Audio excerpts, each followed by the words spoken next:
The following presentation is a production of Ride the Wave Media.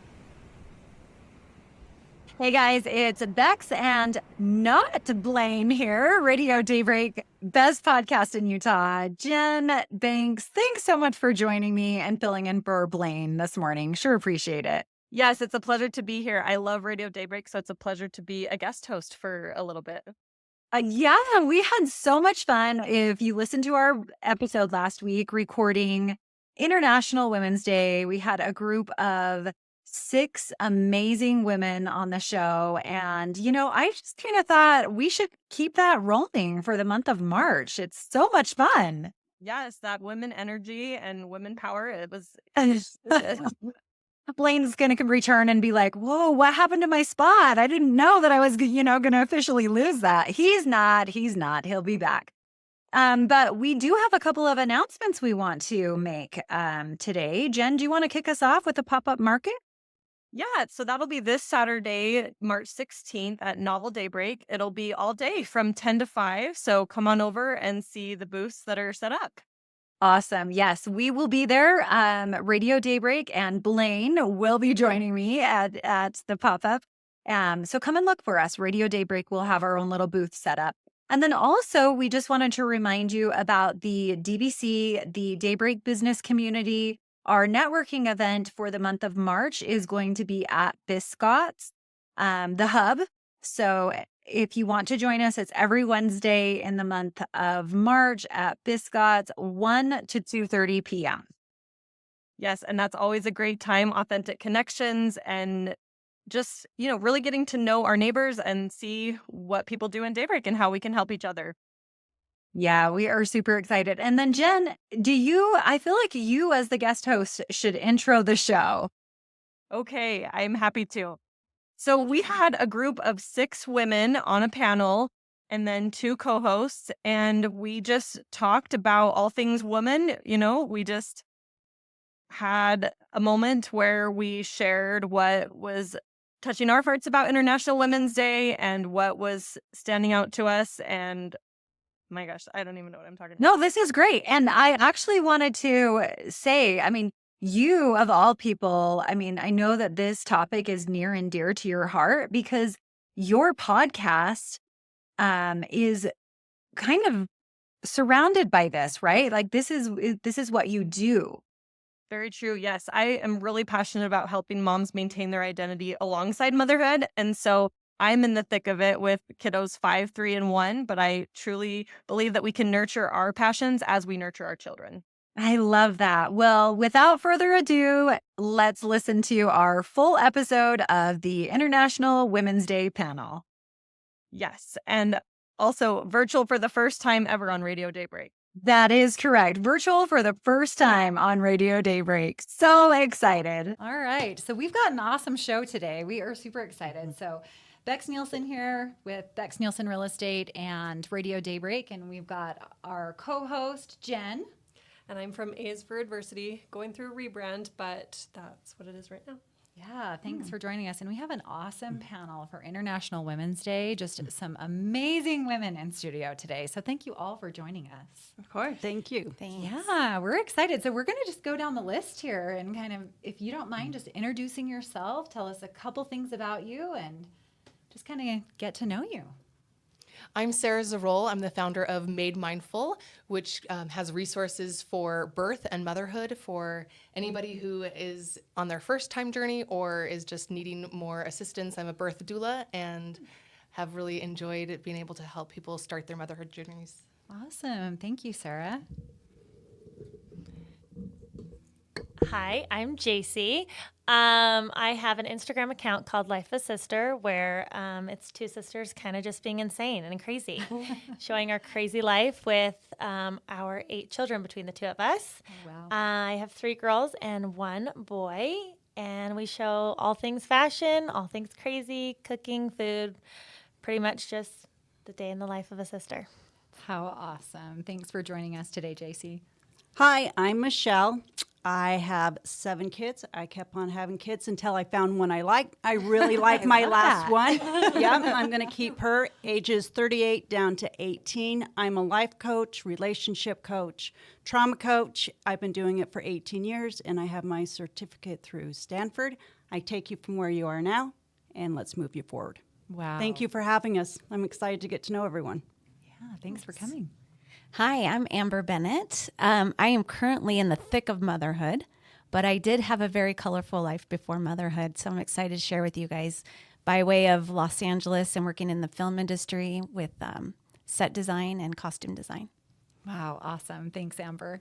Hi, I'm Lindsay. I work in the aerospace and defense industry. I'm a senior acquisition manager and co-owner of Ride the Wave Media, and I'm really excited to get you to know all of you as well. Awesome. Yeah, we've got a great panel today. So thank you again for joining us. Jen, I'm going to let you kick us off with our first question. Okay, sounds great. Amber, your journey to motherhood was not easy. How has that experience shaped you and who you are? Yeah, well, thanks for asking. It took me a long time to have kids. We had unexplained infertility. So about 10 years of not knowing why, but we had miscarriages and things like that. And it was a hard time, but looking back now, I'm in the perfect stage of my life to be a mother. So I love being able to share that with others, what I've learned along the way, being there for others who are struggling with infertility. But in those 10 years, I did have a lot of adventures. So, yeah, it's just, I appreciate things now about being a mother that I don't know if I would have as much if I would have had kids earlier. But I love it. I'm enjoying that part of my life right now. And we're lucky we ended up having 2 boys. So I feel super blessed that they were able to come. And I'll share with you a little bit later when it comes up. But yeah, we did have a lot of adventures in LA before kids came. So it was fun. That's awesome. Thanks. Great. Sarah, do you have anything to add to that? What have you seen through Made Mindful? Have you come across a lot of infertility or people, or what has been your experience meeting different mothers? I think infertility is one of the unspoken heartaches of our generation right now. It's never something that someone can, like really describe what support they need, but everybody can pinpoint the support that they don't need or the comments that really dig down deep to their soul. Yes. And as we have been supporting clients, especially those who have had miscarriages or, they're delivering their rainbow baby, there's so much that's built within them that actually prohibits them from having a successful delivery. And so when you were talking about your trauma, we try to help people to release their fears and really get past those things while they're pregnant so that when it comes time for delivery, they're ready. Oh, I love that. I love that. And, that really does kind of bring into focus why we are here and why we wanted this panel of women to come and talk about who you are, what you do. We are all from the same community, so that's kind of neat. We do have that in common. But it leads me to International Women's Day and bringing these strong, amazing women from our community together. I just kind of want to run down the list, and we'll start here with you, Lindsay, on what does International Women's Day mean to you? I saw the question, or I thought about the question today before coming in, and I was like, trying to pinpoint, because when it first came about, it was I kind of looked at it interestingly. Like, I thought it was like an overly feministic and kind of abrasive day. Sure. And then I learned more and more about like what it was like coming into my own skin. And don't do that. We're all here to support you here, girl. It's just because we have such women power here right now. But it means a lot. Just take a second because I know we can cut. Yeah, of course, of course. Own the emotion. It's a beautiful gift. Own the emotion. Absolutely. I'm over here with tears in my eyes because I feel. 1, 2, 3. I've just seen a lot of examples lately in life where really strong women have come together. I have a coworker that is amazing, and I think, and a lot of my coworkers that are amazing. And just the experience of seeing the power that women have in the face of adversity, not necessarily saying that it's like male adversity, but just even our own adversity, like our own Yeah. our own cap that we put on ourselves, our own Completely. confidence cap that we put. Goodness. Anyway, it means a lot, obviously. No, I think and I'm like way here for all women, like oh, I love that. I love not in a like psycho feminist way, but like in a way that we are amazing. Yes. And I love that you started that by saying, I can feel the energy here because, you know, I'm over here again. You're going to make me cry. But I'm going to feel that. I feel that as well. Just that energy. We've got some amazing women here doing some amazing things in our community. And, you know, again, this International Women's Day, we can take a very feminist approach to it, and it can quickly turn into a negative thing. And I don't think that's, you know, why we're gathered here or the intention of today. And so I really love your answer and, you know, how you address that, because I think sometimes it comes from other women. It comes from ourselves even. From ourselves. And I know we've got some life coaches here that can probably speak a little more to that. Setting up appointments. Yes, exactly. I mean, but right? Like we sometimes have those what am I trying to say here, ladies? Those ideas or those limiting beliefs that we put on ourselves. Yeah, absolutely. So I love that you shared that. Thank you. Yes. So that's exactly, I think, where we should celebrate is that we as women in this room and within our tribe and within our community, we are breaking those beliefs and those threads that have gone back through history. I mean, when I thought about this topic and really the impact of women that we've had and how short history is. So just 100 years ago, we got to vote. Yeah. That's crazy. I remember thinking, driving here, that was my great-grandma. Yeah. She didn't have that right to have an opinion about her community, her tribe, her neighborhood. And I think it's really important that as we sit here with our beauty and our strength and that we're shattering these beliefs, and it starts within our family.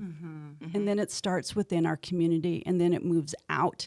And we need to shatter them one thread at a time. Where does that thread link back? Like you're talking about your infertility, and that thread is so tender. And then, you know, going into these births, you have to cut those threads in order to be set free. Yeah. I love that. And I think that's what we're doing here today. Thank you. How about you, JC? What are your thoughts on International Women's Day or just motherhood or women in general, wherever you want to take that? Well, first of all, I want to say that I love being a woman. I think it comes with a lot of perks. Yeah, it does. I love all of the parts of it. I love being a mom. I even love the hardships that come with a woman, and then the relationships I think you find through those hardships with other women. Recently, my high school friends have started having a polo group, and it's going 24/7, so I can't keep up on it always. But I mean, just finding the connection and that other women are, there's probably a lot of them who are going through what you're going through, or maybe someone's going through something that you have been through. And it's just so magical to see what women can do. And it just makes me kind of happy to listen to it throughout the day. And it's like friendship. Yeah. And I love being a woman. It's fun. I just want to put a plug in for JC because her Instagram account is so inspiring. I think it's a space that's super safe for women. And when I know there's a lot of controversy about, you know, influencers and Instagram and how it makes you feel, but it's a safe space and you make women feel okay about themselves. You're really real.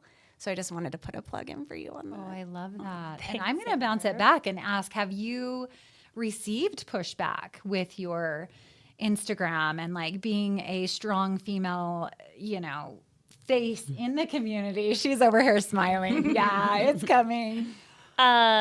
You know what? Me and my sister, Mackenzie, who I run the account with, we have been truly, I feel like, blessed. Our followers are really nice. Like we've talked about it actually multiple times. And maybe that is because most of the time we try not to be too controversial and keep it light, like Amber said. Yeah. It's a pretty light place. Like I said, it's just us being crazy moms most of the time and throwing on an Amazon deal, you know, that can make you really happy. Sometimes it's just an Amazon deal that can make you happy at the end of the day. And it gets there at your doorstep the next day. That's the best part, you know? Perks, again, of being a woman, especially in 2024. But yeah, there's definitely times when you post something and you're second guessing yourself. But at the end of the day, I feel like most women, especially these days, are really good to one another. And I think that's the beauty of where we've gotten to. Yeah, I love that. That's great. I have a lot of friends who are stuck in the mom guilt phase. So does anyone have any advice for how to get out of the mom guilt realm? You know, because with technology and with the advance in media, we do compare ourselves to others more often just because it's out there. But how can we refrain from doing that? I feel like you two are super qualified to answer this. Yes. Get our life coaches on here. Oh my goodness. I think we need to just throw that little gem out. We just do not. Comparisons kill. Yeah. And there is no reason, because we are so incredible and so unique and so rare. And there's only one of us, and why waste time comparing? Because as I look around this table, the individual, each person here is so beautiful, and you are accomplishing and doing what you are made to do. And if you weren't following your own talents and gifts and patterns, then you wouldn't be an influencer. You wouldn't be helping, babies come into this beautiful world and experience, the miracle of life. And so I think all of us need to just sit back into the space and realize how special it is to be rare, how special it is to be you. There's only one of us, and there's a reason for that. And you are the only one who can make that impact. No one else. You have to make your own impact. So I say get rid of it. Cut that thread. Doesn't exist. I love that. What about you, Sarah? Any thoughts on that? I think mom guilt is one of the hardest words to really swallow. In my own life right now, I am actually just taking a breath and slowing down. Everybody says those young years go by so fast. So my kids, my boys, all three, 6, 4, and 2. And so I don't have a lot of time most days to really dive into much of anything else. But because I care for them so deeply, and I do want to be the one that is raising them day in and day out, I'm just taking a break from a couple of my other responsibilities. And sometimes I feel guilty myself for putting myself on the back burner, but then I remember that the time and season is for me right now. And the attachment that I can form with my children will create a bond that can't be then broken later on when I do jump back in with both feet into everything that I am made to pursue. Yeah, I think she said the key. It's a season.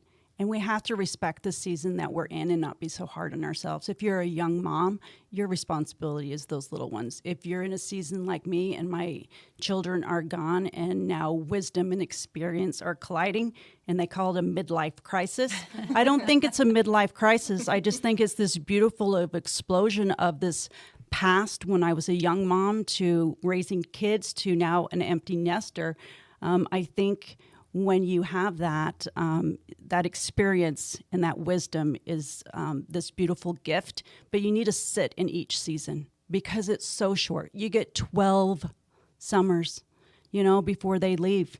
So just respect where you are and not be so hard on yourself. That really puts things into perspective when you break it down like that, right? It doesn't always feel so simplified when you're, got toddlers climbing all over furniture and you're in the thick of it, right? Changing diapers and getting no sleep, and which actually leads to another question that I had. And I think you touched on this just a little bit, Sarah, and when you mentioned, not having time for yourself. Tell me how you guys approach that now, how you ladies approach that now, is creating that time or making time for yourselves.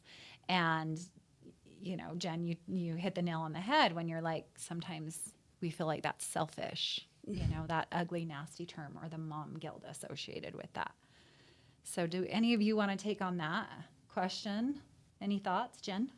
Yeah, I'll speak to that before we open it up. That's kind of my mission and purpose in life, is to help women maintain their identity throughout motherhood. Mm-hmm. And I feel like we get trapped sometimes with the all or nothing mentality. you don't have to be all mother or all empty nester. There's some overlap, and there are things that you can do to fill your cup so that you show up as a better mom to your children. And that's kind of what I do now. I put my boys in daycare on Wednesdays every week just to have that little respite, to have the time where I can do podcast interviews and things like that. And so finding the ways that fill your cup, even if it's not on a grand scale level. Yeah. I was thinking about that as you were talking about it. And I kind of have the opposite of some people. I kind of had my, not midlife crisis, but I had my kidless years in the beginning, in my 20s. Yeah. So I kind of feel like I've lived a whole lifetime in those 10 years before kids came. And so I'm kind of in the opposite of what a midlife crisis would be. But so I was able to pursue my talents and do amazing things in that 10-year period. And now I'm kind of living a more quiet life. And it's kind of interesting. So what I try to do is, because I am in the thick of motherhood with a 13-year-old and a 9-year-old boy, is I'm trying to find little outlets for my creativity and the things that I love to do. So like the other day I went with Jen and we did a personal styling experience where I helped her find some clothes that she looks amazing in and feels confident in for some of her speaking engagements. And for me, that filled my cup.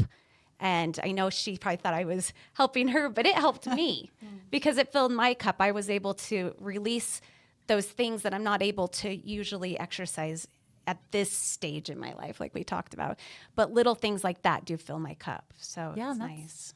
That's a great point because you had an entire career. Tell us a little bit about, you were in the film industry, right? Yeah. Well, did my this husband was professionally. there for film school in Los Angeles for 12 years. And any projects he worked on, he would bring me on to help, set decorating, set design, wardrobe department, costume design. And I kind of had my hands in all that for a long time. And it was really exciting and really fun, really superficial. but it definitely, was a way that I could, exercise that creative side of me for a long time. And it was fun. Okay, and I've got a follow-up for you because I hear you might be in law school or second career. Like, tell me a little bit If about I say it here, now I have to do it. ownership. But no, supposed to share. yeah. Before kids came, I was looking into graduate school, and I was this close to going to graduate school, and then we were able to have a successful pregnancy, and I had, a child, and that kind of got put on the back burner. And now I feel like I'm getting to the stage where I could go back to school. Yeah. And I'm like, if I'm going to go back to school, why don't I just go to law school? Because that was always a possibility. So yeah, we're looking at that in the future too. Wow. So that's on my bucket list right now. Absolutely amazing. Jeez. Maybe I need a second career, or a third, or a fourth. I think your calendar's full enough. Yeah. I heard You're on your fourth or fifth now, aren't you? Something like that. No, I'm teasing. So, JC, do you feel like Instagram is an outlet for you, or does it feel more like a duty? What is that like for you? Instagram is sometimes a 4-letter word. If I'm being very honest, and there has been peaks and valleys for sure. We've had our Instagram account for almost 10 years now, and it's definitely changed too in the time that we've been doing it. It changed a lot during COVID. So, but there's definitely like joy that still comes from it. It's a job, but there's joy. And I think that's what keeps me going. There's some days where I want to delete, and then there's other days that you're loving it, like all things, I think. I wouldn't say it's my outlet. I would say it's what I'm doing to get it done. And my outlet was other things. Are not 4-letter words. But I actually think there's a lot of perks that come from it. I've obviously not only like monetarily, but I've gotten to go, to Aruba with my husband on a trip, and things I probably would have never gotten to do. I've gotten to experience things like that. So I love that side of it. And I also try to be super careful I have 3 girls. So I try and be very careful about what they see. My daughter's almost 11, and she's already like, I want Instagram. I'm like, it's a no. which everyone has their own opinions and where that goes, but raising 3 girls, I definitely have strong feelings about social media for young kids. So they do not see me on social media from when they get home from school at 3:35 till, and then I do it while my baby naps. I do all my filming during then, and then when my kids get into bed, I do a lot of it in my bed after my husband starts snoring. That's when I do like the background stuff. The filming takes place during my baby's nap, and after that, I try and put it away so that my girls don't have to see that. Wow, that's a neat boundary to have in place. That's very impressive. Yeah. Well, we have a lot of boy moms here. Thank you for sharing that experience as a girl mom. I wouldn't know what that's like. Me either. We have a lot of boy moms here. What's it like for you, Lindsay, raising boys? I think I was kind of mentioning earlier, I thought I was having a girl both times. So it was a surprise to be a boy mom. But I decided along the way that there's a responsibility of being a boy mom. Mm-hmm. And I felt like I'm not going to do any of this without crying. I felt like there's a responsibility to show them how to have emotions and how it's okay to have emotions. My goodness, you girls are energizing my tears. You don't have a lot of estrogen at your house. I don't. It's like I have a cat that I don't like, and that's energy it. in here. There really is. There really is. Like you can palpable. Yes, exactly. Truly. But I feel like there's a responsibility to our young boys, like to break the norms. Like my son can paint his nails. He can have long hair. He can do whatever he likes. Doesn't matter. There's no gender specificity in my house. And I think it's really important for them to know that they have a strong mom and that they can do whatever they want, but so can their girlfriends and so can their boyfriends. Like anyone can be anything. And we fly a pride flag, and we love to share with them that everybody is a deserving of love and they can do anything that they want in life. So I feel like there's a big responsibility to our boys. For sure. Very good. Absolutely. I love that. I feel like I've gained a deeper appreciation for men with having boys because, as JC said, I love being a woman. There's so many perks, but to get that appreciation for men is good too. Who are our other boy moms in here?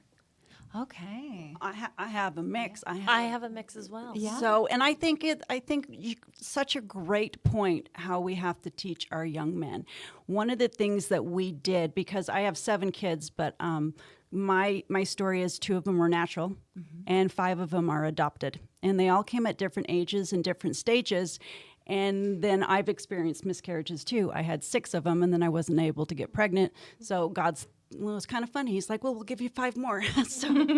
But when these children entered our home, especially the young men, and coming into a house where there's other girls and how to treat them and know that my girls should stand up for themselves. So what we did is we started dating our kids. And my husband and I, we would take each one of the kids out on a date, and they would learn how to date. And one week, my son would ask me out. The next week, I would ask out my daughter. And we did this throughout their whole childhood. And my favorite experience when my son got out of the Marines, I'm going to cry. He came home, and he snuck downstairs, and he put on his dress blues, and then he went to the front door, and he knocked on the front door, and I opened it up. And there he was, all in his uniform, and he's like, the first thing I want to do, Mom, is take you out on a date. And he had flowers. So I think it's so important that we set a standard inside of our home on how people should be treated. Our moms, our sisters, our friends, our family. And it starts with these young men and not letting them mistreat women. And your daughter standing up and owning their voice. So that was... Date your kids is one of my advices I would have, and it was good for our family and helped us blend all these different personalities and ages. I love that. So incredibly powerful. So I want to dive into that a little bit. So tell us like what that looked like for you. Would you go out to dinner, or you'd have conversations, or what did that look like? So we had rules. So because of the kids all coming at different stages and ages, if you had a date, we'd go out on a date, and the date would go on unless they misbehaved, and then the date would end because of behavioral problems with some of these kids that were coming in with different backgrounds. But they would ask out, and we would ask out, and then sometimes we'd have this big jar, and you'd pull it out, and maybe a date would be $5, or a date would be free, or a date would be at home, and we'd have to make dinner together, one of my favorite dates that my son had, we'd go to R.C. Willey and play hide and seek. So you could be creative with dates, picnics in the park, just even going to the grocery store and learning how to grocery shop, just some of these life skills. But having that time and interviewing and talking to our kids and letting them know how valuable they are and having a safe space to land. And I think it was important that my husband and I both did it, and that the children would have a turn in asking us out as much as we would have a turn in asking them out. And it would just go through a rotation. And so I think when I speak to my children now and I see them doing the same thing in their family and they talk about that experience, how that created a relationship that they didn't have coming from other backgrounds. So I think it's just, it's a great place to play, have curiosity, and to create a bond that you wouldn't have if you didn't take them out on a date. Yeah, I absolutely love that, especially in your situation, how you had these children coming to you at different phases in their life and really, needing to know those life skills and how to interact with their family, their siblings. I mean, just so cool. I've never heard of that before, so I appreciate you sharing that. Thank you. It was fun. Sarah, can you share a memorable moment from your blog or services that illustrate the impact you've had on other women? I think the most important thing that I do is to help empower women, to help them believe that no matter what they choose in their birth, some moms, they're needing a C-section right off the bat, and other women, they want to birth at home, and just helping them believe in themselves, helping them realize that they have so much strength within themselves to accomplish the most difficult, labor and delivery is one of those transformative events in the lives of a woman. And just helping them know that they can do it it's just been so magical to be able to receive that feedback from people saying thank you so much for helping me. I was able to have my unmedicated labor. And, this is just a text that I got a few weeks ago from a friend who was able to take one of our courses. And so that just really lights me up and makes me realize that it's not the message that people are sharing these days, is that people have the ability. I think the message these days is we'll go to the hospital and, they'll just do X, Y, and Z. And so I help people to really feel that empowerment and the belief in themselves. Okay, ladies. Did you just hear what she said? I mean, I know. Did she wing Oh, that? wow. Oh my gosh. Wow. You see women at their most vulnerable. Yes. We all had babies here naturally, natural Yes. birth. Not that, motherhood comes in all different fashions, but talk about the worst pain in my entire life, right? Yes. Bringing those little Traumatic. babies into the world. But I love what you said, and I just want to, have a round table about this. You're seeing women at their most vulnerable, but also their most powerful moment. I was having goosebumps head to toe when you were talking about that. Tell me what you thought about what Sarah said. Any thoughts? I wish that I knew you on my first. My goodness. Because my thought process was it has to be just like the movies. Yeah. And I'm just supposed to pop him out. 3 days later being induced. It was not like that at all. It was very traumatic. So I wish I knew you. Because it was traumatic. And then it was traumatic for months after, just remembering. And it was really hard. So I think what you do is amazing. I do too. Well, and my first instinct was you have a gift, I can tell, of empowering people. You're talking yes, I can do it. I can have 3 more. Okay. Yeah, so we all have. I'm I need another baby. But I think we all here at this table have a God-given talent that we have, whether you believe in God or not. You have a talent that you have, and I could feel it from you, and that you were passionate about it. So thanks for sharing. Yeah, that was a beautiful share. I had a few choice badass words that wanted to come out. So thank you for that, Sarah. Really, really incredible work what you do. And breastfeeding, nobody ever told me how awful it was going to be. Oh, gosh. I don't know why. I just thought it was going to be picturesque. That's all I heard, As soon as you said that, it hurt. Moms, right? You just see the moms bonding with their baby, but that's not how it was. You're hair and makeup is perfect. And the nurse brings you your perfect child. And you're just, this is going to be so easy. And you're what the? Also a few choice words that I would have added. No, but yeah. Did you have something too, JC, that you wanted to share? It looked like you Well, you brought up breastfeeding, and when I had my first girl, obviously, and I was changing her diaper, and she has a period, and I'm like, what the freak? I'm like 24, and I call my doctor, and they're like, oh, that's normal, and I'm like, really? I never heard of it before. Still to this day, I've never heard of anyone else giving their kid a period, but I guess it is normal. Yes. It's common or something. But I had so many hormones going through me that I gave my daughter a period, and I was like, this is insane. And you're acting insane because, you're postpartum. Yes. I don't know. Is anyone else insane after a baby? Because I do really weird things like stand in the shower and just sob, and then your breasts are leaking. You know what's leaking. And it's like, so we like this? Like, we're going to do this again? Like, it's the world's best kept secret, postpartum. That nobody talks about any of those things. Nobody. But then we do it again. So birthing is it's kind of magical because I think the birthday, now that is magic, but the next 6 weeks after are another word. Yeah. And so that day makes up for everything after it. It's kind of, so what you do is like amazing that you're there for the good day. The good day. Yeah. By the way, I gave my dog a period after I had a baby. The hormones that I had, the dog was like picking up on and made the same hormones. And like, Oh, mimicking. You were Kookadoodle-Doo. Yeah. I thought I was Kookadoodle-Doo. Yeah, like my dog thought she was pregnant too. Oh, you went places. You guys, nature is weird. Oh, it's so crazy. And fascinating and beautiful. Womanhood is so beautiful and crazy. It is. I think womanhood, right there, what we discussed, talked about, we're superheroes. I mean, absolutely. What creature does that? And then goes, let's do it again. Mm-hmm. And my example, because I only had 2 births and these miscarriages, when I adopted my daughter, the only one I got from birth, and they did the second scan and they do the cocoon and you put the little thing on, and they put this little tube down near my breast so she could pretend like she was breastfeeding. Well, that was a stupid idea because my body's like, oh, we've done this before. I know exactly what's going to happen. It started making milk after 11 years. I'm like, no.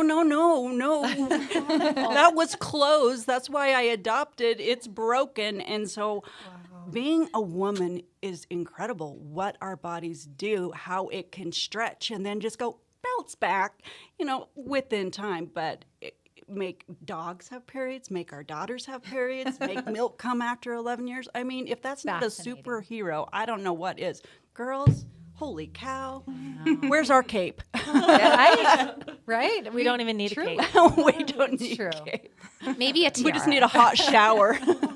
Oh, we should get tiaras for everybody. We should. Next show, we'll put our tiaras on. I love it. I might have one. Oh, I love it. Let me get my purse. Wait, hold on. Where is your tiara?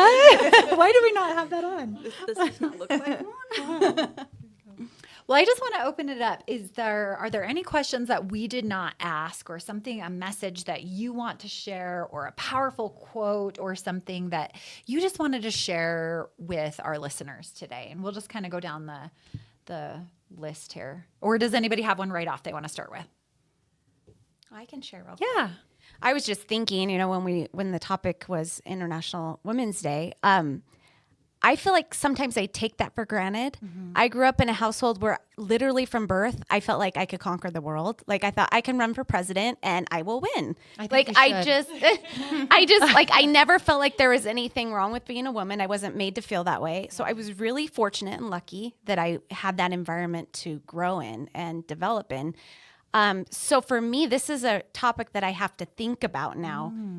Because it wasn't instinctual for me to think about it. And now that I do think about it, and again, I don't have daughters, so I'm not made to think about that on the daily. Yeah. But when I do think about it, for me, what being a woman has meant to me is that I know that there are things in place for me that if I want to go to college, that I can go to college. There are still women in this world who don't have, reading is not even allowed.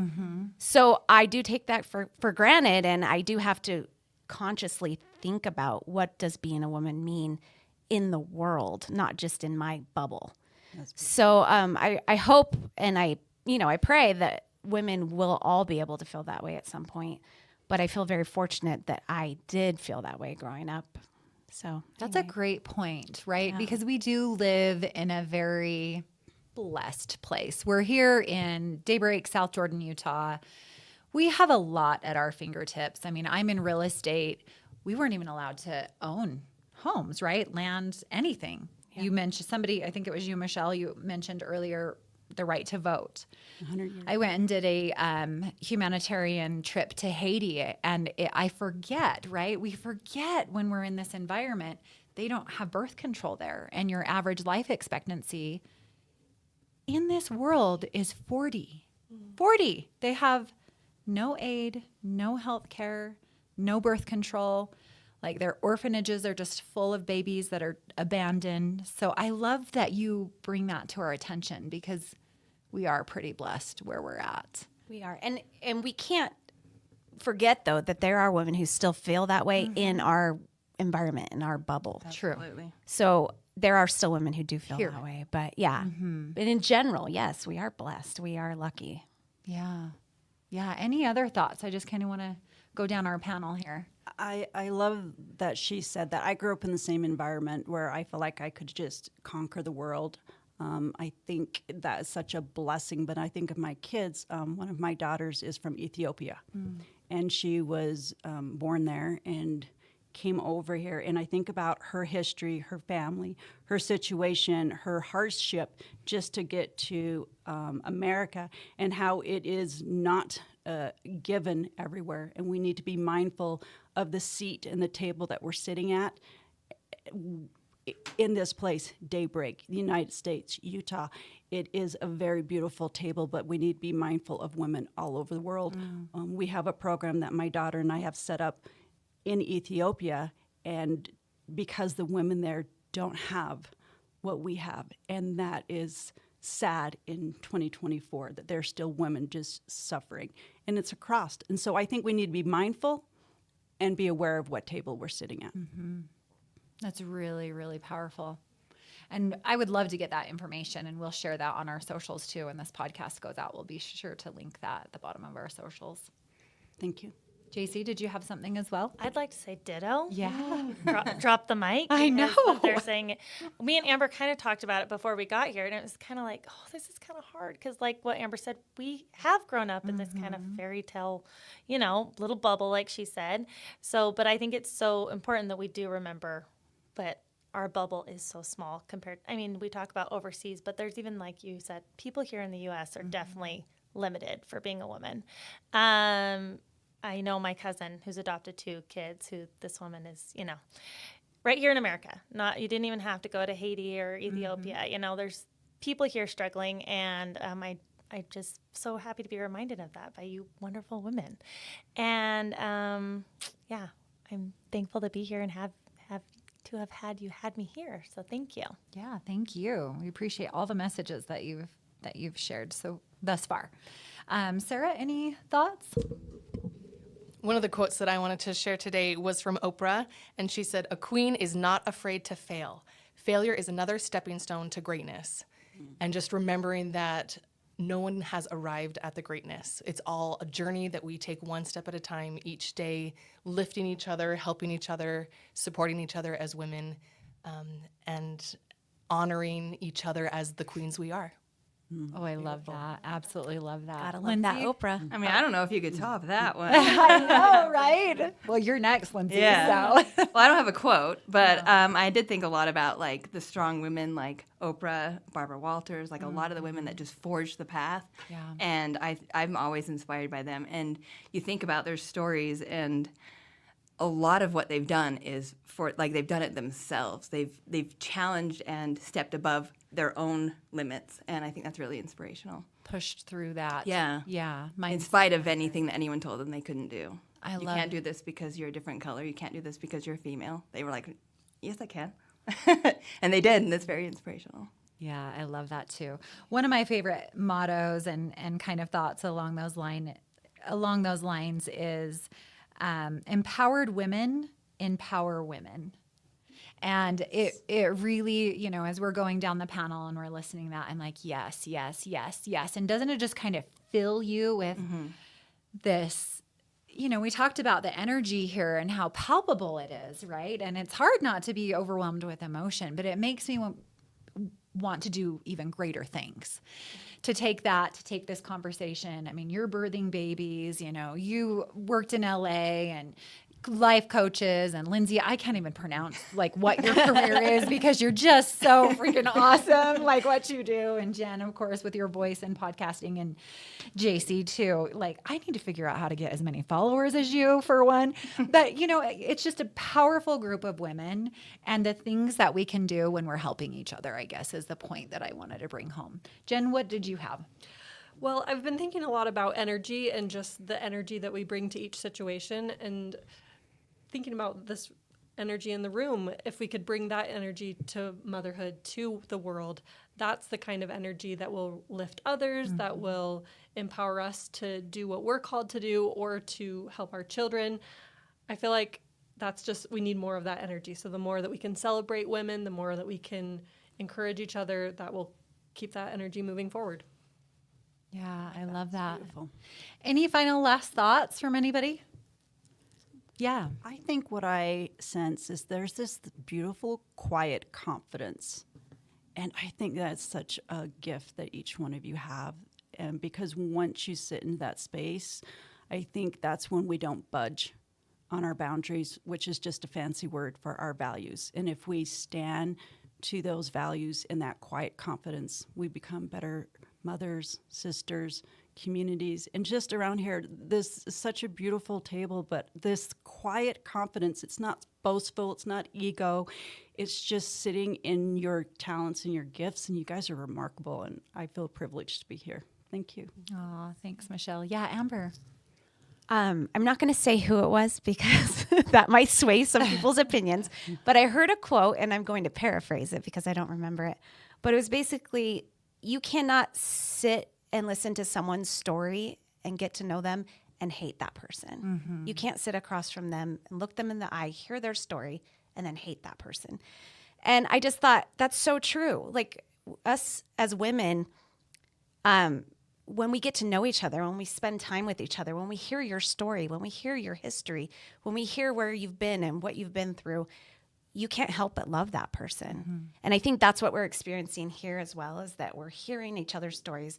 And everyone here is different. We might look a lot alike because some of us are blonde and most of you are blonde. And you're over here in the corner being brunette. But we're not. We're not alike. Yeah, so not to judge people, not to immediately just cast judgment on someone, and get to know them because you will love that person. It's almost impossible not to. Yeah, that's so important. How powerful that is. And, I think along those lines is, when you hear somebody's story, you can be very empathetic, having gone through some of those situations or bits and pieces of that yourself, right? So you become empathetic or sympathetic if you can relate but haven't necessarily been through that same experience. But it, at the very minimum, allows you to get to know them, and you can have compassion for their path, because we're each on our own different path with our own backgrounds and situations. Living here, meeting in this room right now, having this awesome, powerful experience. And I'm just really incredibly grateful to each of you for taking the time to be here and share your messages. So thank you to you all. Before we wrap, I do want to get, and Blane can edit this part out, but I do want to get, if we can find you on socials, if you'll just announce those, like where we can find you on your socials, so that we can include them in the podcast. You can't find me on social. I know where to find you. Vanny. Disclaimer, I am not an influencer, but it's at Amber Brooke Bennett. Okay. Thank you, Amber. My coaching is Michelle Orton, lowercase, realcoaching.com. And I think my handle on Facebook is Michelle Orton 7. I'm not sure. Do you have your phone? You can pull it out. Oh, no, it's out there. Okay, so that's okay. We'll find it. We'll post it at the end. But I love the story thing that you said. I think that is so powerful because from the beginning of time, that's how people started to communicate, is telling stories around a fire, on a wall, on a song. And you were in the film industry and we watch movies. Stories are powerful and they connect. And every one of us has such a beautiful one. Don't hide your story. Share it, because it will touch somebody. And that's what's going to bring us closer. I think that was such a powerful point. So thanks for sharing that. Truly. Amber, along with that, I just wanted to remind everyone that social media is a highlight reel, and to do have connections in real person. Like, I feel like this today is so amazing because it's in person. And I think we forget that. So much of things is online these days. And being in person, there's something about it. There's true connecting and learning people's story. So social media is a highlight reel. And what is your social media? Oh, yeah. Social media is at life.of.asister. And thank you again for having me. Yeah, thank you. My socials are at Made Mindful on most of the platforms. Awesome. Thank you, Sarah. I know where to find you. Tell us again, Jen. Tell us Jen. again. asforadversity.com or at asforadversity. Awesome. And did you have any final thoughts as a host that you wanted to share or ask? No. Well, again, ladies, I do really, I know your time is very valuable. Each of you are just amazing at what you do, and thank you for sharing your message. And I think we should do this again. I mean, Mother's Day is coming up, right? Well, let's all give a hand to our hosts. Hostesses, Becks and Jen. Amazing. Thank you. I think the only edit is like, let's have some Kleenex next time. Oh, For me. I was going to text him, but you're It's like, been a crying. day. I'm It's been, I know. Bring your wife some Kleenex, Blane.